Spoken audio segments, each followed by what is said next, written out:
मी माझ्या मम्मीला आणि मावशीला नेहमी बाहेर फिरायला घेऊन जाते, पण मी ज्यावेळेस मुंबईला गेले होते त्यावेळेस माझी मम्मी बोलली की मी तुला अशा एका ऐतिहासिक मंदिरला घेऊन जाते जिकडे आम्ही लहानपणी जायचो. म्हणजे तुम्ही विचार करता की हे मंदिर किती जुनं आहे. या मंदिराला झालेत 125 वर्ष आणि हे मंदिर आहे कळवादेवी परिसरात.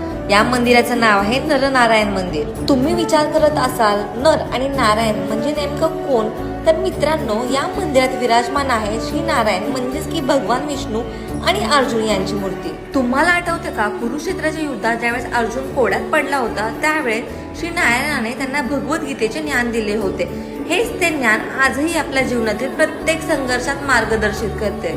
आता मुंबई सारख्या शहरामध्ये ज्यावेळेस मी या मंदिरात आले त्यावेळेस इतकी शांतता आणि पॉझिटिव्हिटी होती ना.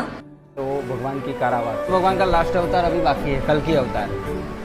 आणि असं बोलतात की ज्यावेळेस रोज सकाळी 6:30 वाजता इकडे आरती होते त्यावेळेस रोज एक गायीना इकडे आरतीसाठी उपस्थित होते आणि इथे रोज मोठ्याने एक भगवद्गीतेचे प्रकरण वाचले जाते जे मनाला खूप जास्त शांती देते. सगळ्यात आधी तर आम्हाला गुरुजींनी प्रसाद दिला जो की खूप जास्त स्वादिष्ट होता आणि आतून मला असं वाटत होतं की खरंच इथे देवाची उपस्थिती आहे. मित्रांनो जर तुम्ही मुंबईचे असाल आणि जीवनातील संघर्षाचं उत्तर शोधत असाल तर नक्की या मंदिराला येऊन व्हिजिट करा.